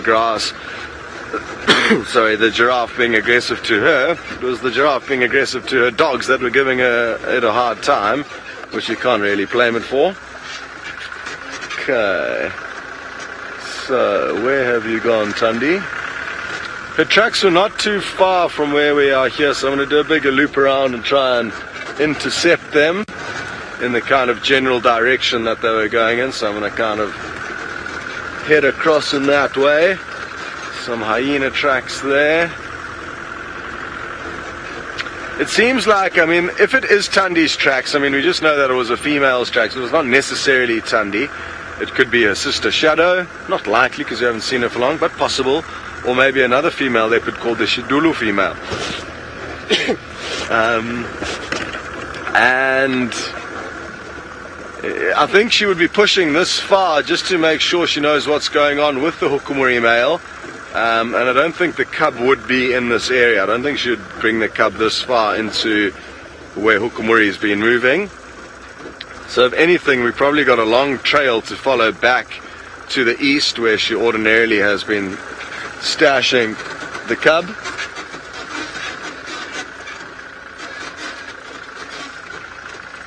Anything here? Yes. Very good. It seems like we've found old Mr. Longtoes again. Hukumuri. So it's obviously come from that waterhole in this direction. I can see the track of a courser, a kind of nocturnal bird, on top of one of the tracks, which indicates maybe that it's not incredibly fresh. But at least we know where old Longtoes has gone, and now we just need to work out where the female that was also moving through this general area has gone. Longtoes the leopard. What a strange name you have. Okay. Well, let's leave these tracks, remember where they are, and go and try and work out where the female's gone. All very interesting stuff.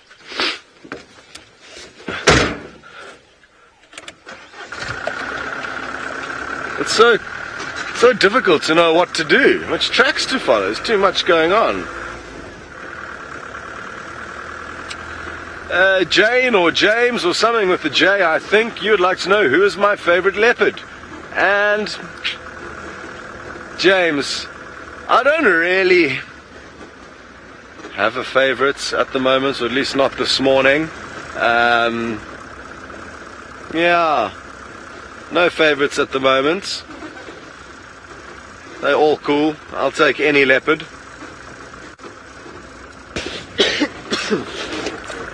My favorite leopard is the leopard that we are looking at and that is not sleeping. That's my favorite leopard.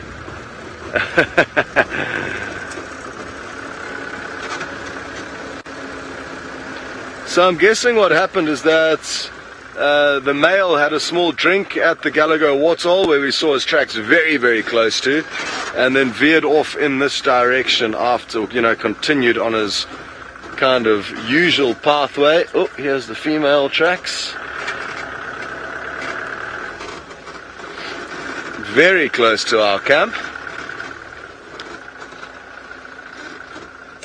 Okay, good. We're going to send you across to Taylor while we try and work out where exactly the female has gone from here. Very good. Right. I hope you're all enjoying the bush walk safari drive with Scott this morning. It's quite cool, actually. I really enjoy driving that vehicle and having the camera sort of right in front of you. It makes for trying to spot animals a lot easier, especially when you are tracking. You need to keep turning around like this. So Scott, good luck there. I've just given up now. I've lost all hope for all the animals today. I'm going to stop looking for cats. We're just going to go on a bumble and then we'll stop at all the animals that we find. So at the moment, we are on Battalier Road and we are just going to bumble around here. Perhaps we'll go back and try and find those elephants. I think that's what we might actually do. And then we also need to pick up the waterbuck skull, which we need to do now because I'm going to forget. Ooh. Now, James has asked, seeing as though Scott was just discussing his favorite cats, which he doesn't have any of, and this one's from James, and it's whether I've heard any updates of my favorite leopard, which is Chitwa. She's so cool. So Tandi's daughter. No, I haven't, James, sadly. I don't know where she is. I don't actually think anybody knows where she is. I spoke to Sheldon from Chitwa. He said the last time he saw her, she was kind of hanging around near some of the Chitwa rooms, the rooms that sort of run towards the east. And then they haven't seen her again. So she could just be in that block from the Chitwa rooms all the way to Cheetah Plains driveway, which is incredibly dense, like super, super, super dense. You can't really see much in there, which would make for a very good spot, especially if you were a little bit on the shy side and it was your first cub and you were trying to keep it concealed. It'd be a very good spot to go and get a bit of peace and quiet. And that's okay. I mean, we don't have to see all the leopards with their leopard cubs. We can start the habituation process a little bit later. It's clear that Mom's obviously not too comfortable with the vehicles just yet, and we can't blame her. So I look forward to seeing her. I look forward to seeing Tandi's cub, but the time will eventually arrive when I'll have a chance. I'm not really too bothered. I'm not going anywhere. So we'll just keep searching and it will keep the things fresh and exciting while we're on safari. Where are the animals?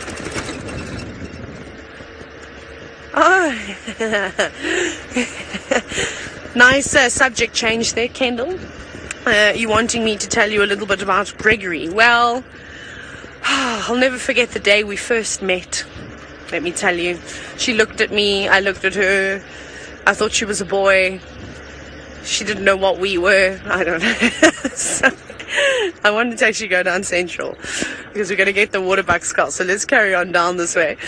So Kendall, I'll never forget, honestly, the first day that Gregory walked into camp. Obviously, this tortoise moseyed on into camp had no name. And I don't remember who shouted, Gregory! And then we all just went, Gregory! The tortoise. And this went on for weeks.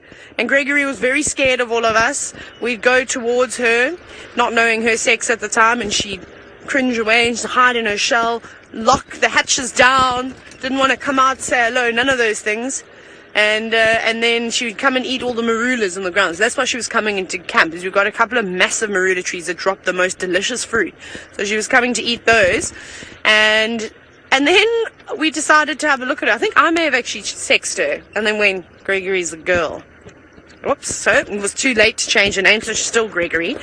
And then, yeah, she just kept coming into camp, and she would bite her toes, and sometimes she gets treats, not all the time. She's quite funny, though. But she literally, if she comes through the gate and she sees people sitting at the table, you'll see her. She goes, it's a long walk, but I'm going to go there. And she goes, down. I might have videos, actually. Wait, let's have a look. Let's pull out the old mobile device, shall we? And I'll have to search first before I show you anything. I probably should just go into videos. That would probably be the easiest thing. I'm trying to slide. I may have deleted them yesterday, in fact. Actually, I think I've deleted them. I don't have them anymore. No, do you know why? was because I ran out of space on my phone and I was trying to take videos of the hyenas. Wait, let's try. Nah. There's no Gregory. Oh, man, I had cool Insta stories of her, though. Oh, well. Anyways, so she comes, like, marching into camp. Chunk, chunk, chunk.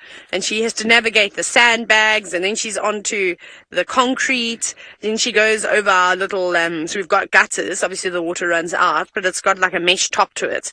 And no one falls and breaks their ankles, and she navigates over those. And then she normally does a big poo, that's the only way to put it, right between room 4 and 5, which is quite funny. Then someone will always stand on it and almost slip. It's it's actually really, really funny having Gregory in camp. I haven't seen her though for the last 2 days, so hopefully she will come around today. But she's hysterical. And she had a baby. Well, she didn't have a baby. She laid eggs. I don't know how many eggs she laid, but apparently while I was on leave, I think I was just coming back from Kenya, we all got shared this speaks in short, it's coming from the wind, and that's where Gregory lives. So we can only assume that every now and then we have an imposter coming in,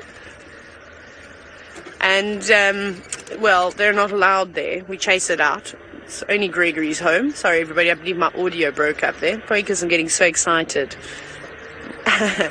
So yeah, so that's the story of Gregory. I love her. She's lovely.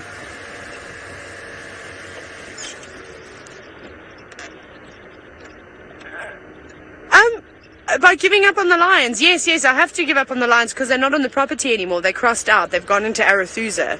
So, yes. Yes. Sorry, my bad. So the reason why, my bad, I was in the Mulwati and the gremlins were getting me, so you didn't hear. So the reason why we have given up on the lion search is because they are no longer here.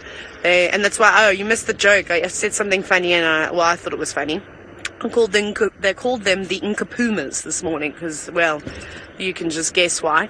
And because they've crossed out of the property and didn't let me see them. When am I going to see them live? Why are all the animals? I don't understand. Leopards hiding. Well, I've seen lots of leopards, all the boys. The boys have been behaving well. The girls, on the other hand. Goodness gracious. Right, but we're almost coming up to where the waterbuck skull is. Oh, I hope it's still there and that the hyenas didn't take it. Now I'm nervous. Now I want to drive. Now on a Ferrari safari to the skull. Whee! Over the bum. But I know the signal's a little bit dodgy here. So while I navigate down this dip towards the waterbuck skull, I'm going to send you back to Steve to see if he's any closer to either finding Tumba again, maybe Hukumuri, or either Tundi. Okay, Kobe, thanks. Thank you very much. No, we've done a big loop and there is nothing track-wise heading away from here.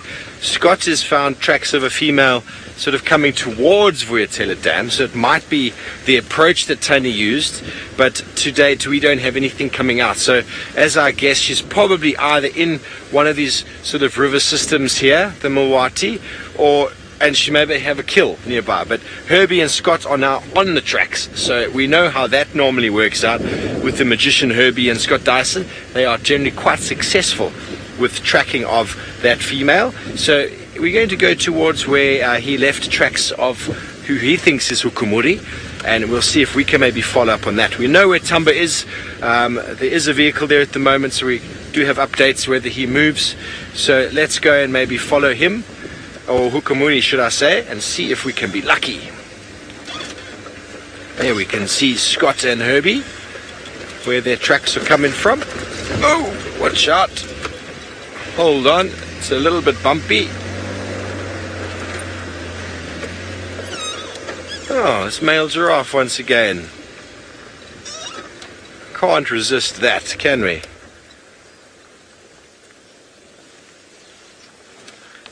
Cool breeze, how far do we drive every day on average? It's hard to say really. It depends on whether we find animals or not. Yesterday we drove probably about 1 kilometer, 2 kilometers before finding the Unkuhumas again, and so that wasn't very far. And some days we traversed the entire Djuma area and even onto Chitwa, because the animals are quite few and far between. So I would probably say between 6 and 7 kilometers potentially, but it really is dependent on the day. Really is very dependent on the day. Isn't that a marvelous shot with the reflection?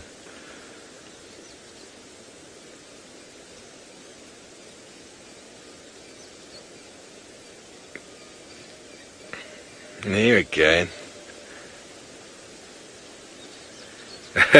Yes, and the people on the dam cam, he is about to make a cameo appearance on the dam cam. There you can see it in the tree.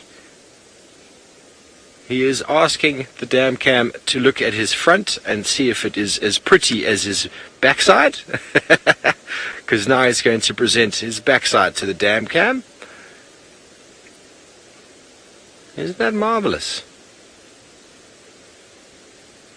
You can see the dam cam just in the tambuti tree there, and he's going to have another nibble of tambuti. I find it amazing. Tambuti is a very poisonous plant. It's got milky latex that if you happen to get any of that on your skin would burn you. If you got it in your eye, you could potentially blind yourself, and yet the giraffe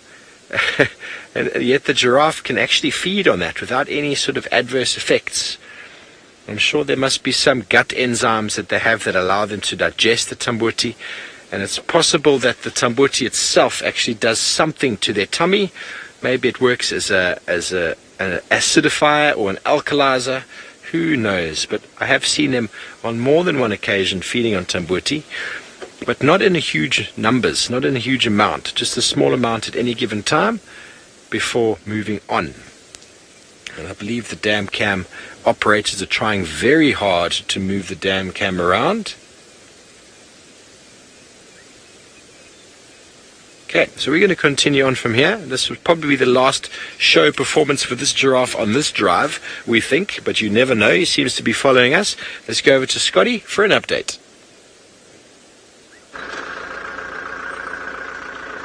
Wow, definitely seems like a morning with lots of giraffe, and that's great because, I mean, we don't usually spend too much time with them. Can't seem to work out where Thandi has gone. It appears like the tracks that we were last following were the ones that led her down to the dam, and I'm thinking just to kind of check back to towards the east, the kind of general direction where she usually stashes the cub, because as I said, she may have been doing quite a big kind of perimeter check just to see what's going on with this hukumuri male, who she knows full well is a great danger to her cub. So that's the plan, just kind of crisscross the roads back in the general direction where she's usually been hanging out. No sign of any tracks for now though. But nice conditions for tracking this morning. The sun's out and helping us. And who knows, maybe I think Steve's going to go and follow up on Long Toes the leopard, and hopefully he'll have some luck working out where he's gone. Such a tricky thing picking which tracks to follow. But we are sticking to your requests and trying to work out where old Thandi has gone, and we'll leave Steve to do the hukumuri mail. So we are hopefully going to divide and conquer.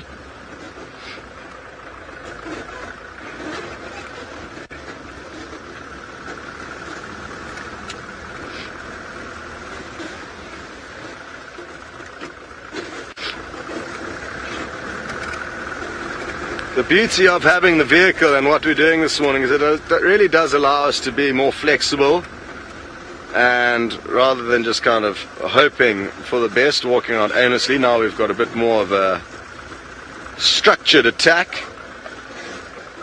where we can follow tracks until such point in time that we feel it is worth hopping off the vehicle. Paula, you'd like to know how old is Djuma and where does he usually hang out? I don't think anyone knows how old he is. I would guess 9 or 10. He's been around since, as far as I can remember, just about 3 years ago. I mean, we've been seeing him, even though it's just been glimpses. Excuse me. Even though it's just been glimpses, for as long as I've been at Safari Live, as far as I can remember. And he usually spends time along our northern boundary. He skirts into Djuma, but we usually don't see him too deep into our property. So, yeah, I mean, we don't know much about him. We don't know where he's from or too much, really, because he usually hides from us. But yeah, he's an established male. He's been around for a while. So that's all I have to say about that.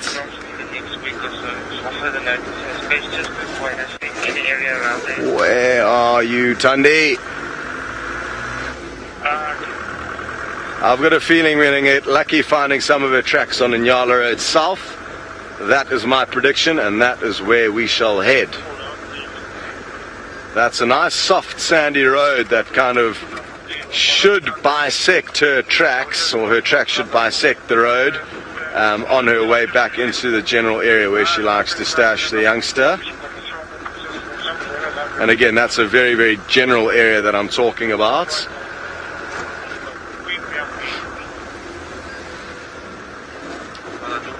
Okay, well, it sounds like Steve isn't going to follow up on the Hukumuri mail and rather head back to a guaranteed sighting with young Tumba. Yes, we are back. Well, we're almost back with Tumba.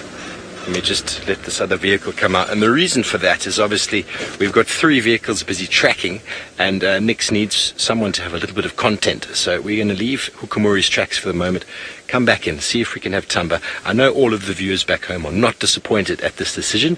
It would be great to find him, of course, but with 3 people out tracking, it leaves very little animals to see. So let's go in and watch this beautiful cat. There are 2 other vehicles in the sighting. One of the landowners from the north, and then one of the Vuyatela Galago Lodge vehicles. So just give me a moment to get into a nice position here. Good morning.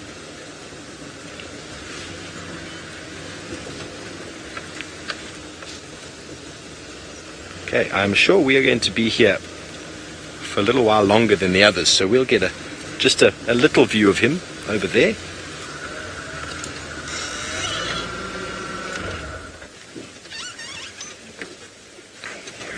Once again in the long grass.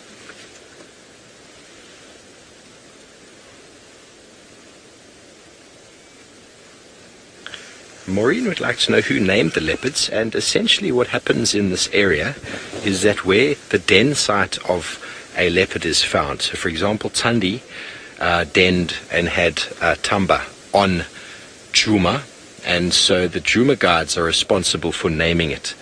Wild Earth doesn't play too much of a role in that, apart from the facilitating of it and maybe a little bit of a debate, but it's essentially the local guides such as Rexon and Tex. Rexon, who you all know, Herbie as well, who you know, and they kind of come up with names that are quite relevant to the animal's behavior, where they were found, maybe something to do with the lineage, the mother or the grandmother, and then those names are put forward, and then the best one and most suitable one chosen. So you might hear a vehicle there just trying to navigate out without smashing me. They've got quite long wheelbases and we've got a short wheelbase, which makes our positioning very easy. Good morning. Hello, Rex. Have a good morning, folks. There we go. So Rex is busy leaving. It will give us another little bit of space to reposition.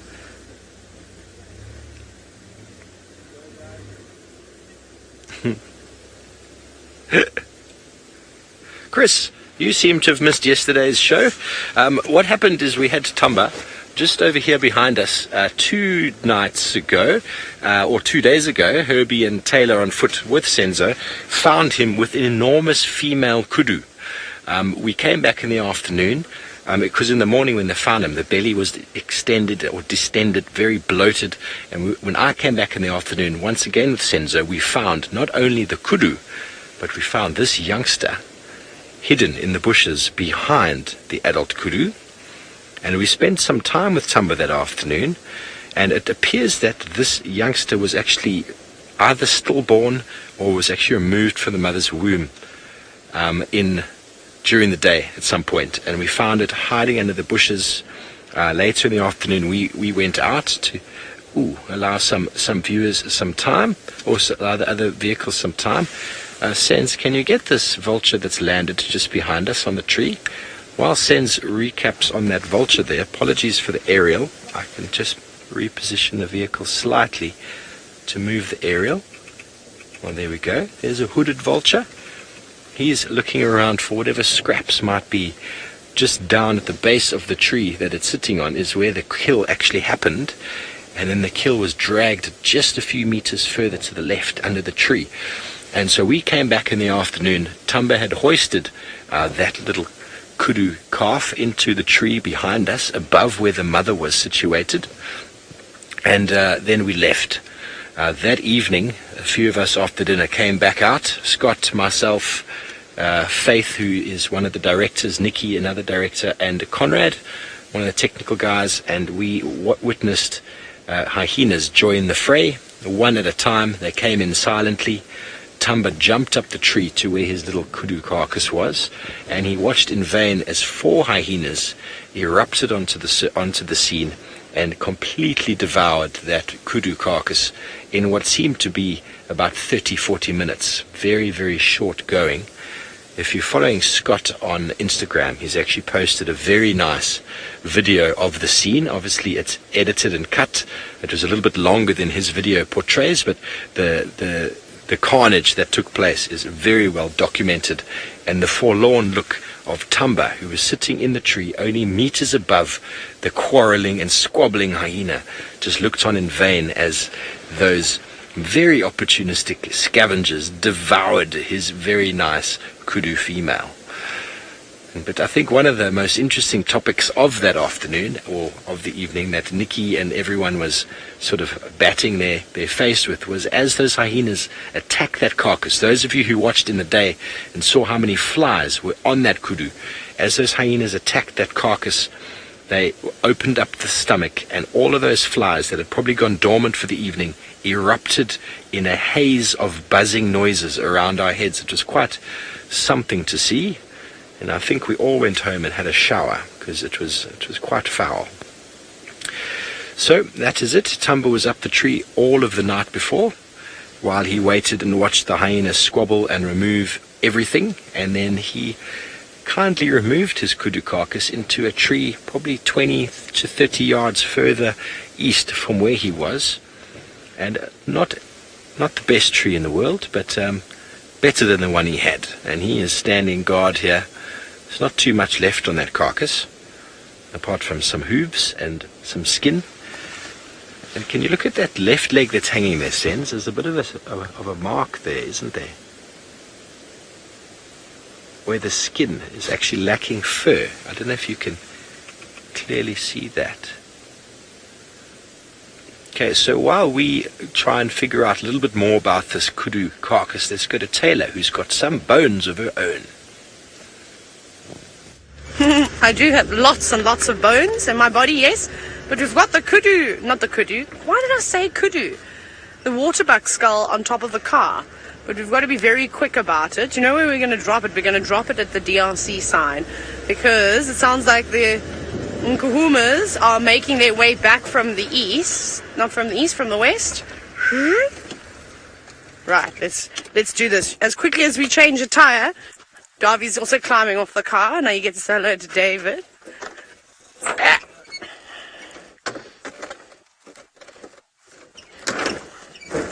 We had to make a bed of wattles for it as well because it would have been quite disgusting. Oh no, Darby, I'm trapped. I'm trapped. Sorry, we might be jumping out of frame here. No, I don't want to touch this. We'll show you in a minute. Using our feet now.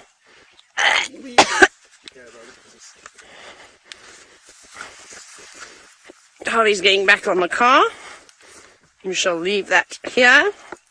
Actually, maybe it can stay here for a bit until it dries out. It's a huge waterbuck skull. How crazy is that? Oh no. Now I gotta get rid of all this. So gross. Not nice. My hands are gonna be so disgusting and dirty. Right. Stay there, waterbuck skull. Don't go anywhere. Hopefully no one picks it up. and decides to take it for their own, I'll be very upset. We're going to fly now and do a Ferrari safari towards Gowrie Gate and see if those lions are about to cross out. I'm going to send you back to Scott. Well, that's great news about the Nkuhuma Pride and the fact that Taylor is relatively close by. Let's hope they continue on to Djuma. Now, my predictions to find Tundi's tracks crossing Nyala Road South were not correct. No sign of them. So I'm going to have some sugary grass to make me feel better about that. And kind of torn as to what to do. Might do another loop down another road where she may have popped out, Vulture's Nest Road. And from there, I'm not too sure. Maybe kind of just extend the search around and keep checking for any fresh tracks. Like I said, the tracks that we had of her close to the Vuyatela camp are probably of her alone, and I really don't think she would have brought the cub anywhere near that area, so I'm guessing she may well have moved quite a long distance from where we had her last tracks. Cool Breeze, you would like to know if there's anything Tundi can do to help her cub from being murdered by the Hukumuri male. Nothing physically, no. She can just box cleverly and keep the cub away from him. There's no ways that once he sees that cub, he will kill it. There's nothing she can do. And if she gets in the way, he might kill her as well. So that does happen, and let's hope it doesn't happen. But exactly what she's doing now is an example of what she can do to try and limit the chances of the cub being killed, and that is simply to kind of come in and check what is he doing, what's he up to, how far into Djuma is he pushing. Other than that, there's not too much. Interesting. Now, I heard you guys heard some leopards rasping on the dam cam last night, and it could well have been the Hukumuri male. He wasn't far from there, his track setting down Quarantine, you could well have heard. Or who knows, maybe it was Tundi that was vocalizing. Could have been either of the two, because those two were in that area. Djuma is quite far north. I doubt you would have heard his audio, and his tracks were continuing along Buffelshoek Cut Line, which is quite away from the dam, so I doubt you would have been able to pick up his audio. Okay, very good. I just hopped out here to check this road junction carefully. It's far easier to just jump out and make sure, and we're going to continue looping around and see if we can't find any fresher sign of Tundi and send you back to Tumba with Steve. Thank you, Scotty and Taylor, in your endeavours. I hope you manage to come right with whatever you decide to do. We have, once again, a very nice visual of this cat. He every now and again has a look up into the tree to make sure no one has stolen it from him. He is a gorgeous young male, and it is very hard having to sit here and look at him, spend time with him. It really is difficult. Sorry, Nix, thanks for sending me back. We do enjoy spending time with these cats, I really do. And what a wonderful time we've had. He's been here for 3 days. This is the third morning, I think. So that is quite something for a cat. Okay, that is a vulture that just landed on the branch there that gave Tumba a little bit of a fright. Another hooded vulture. Hooded vultures are, in my opinion, the most reliable vultures when it comes to finding meat.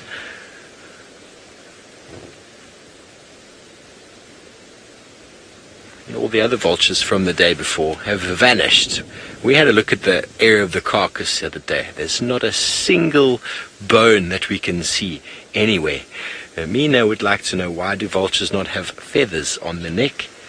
They don't have feathers on the neck essentially because they stick their head and neck deep into a foul and disgusting bloody carcass, and they don't want to soil any feathers. The feathers on the head would be quite difficult for them to clean, and so they have just a very sort of almost like a bald head. There's a bit of sort of downy feathers on there, but they're much easier to clean and to maintain than the body feathers.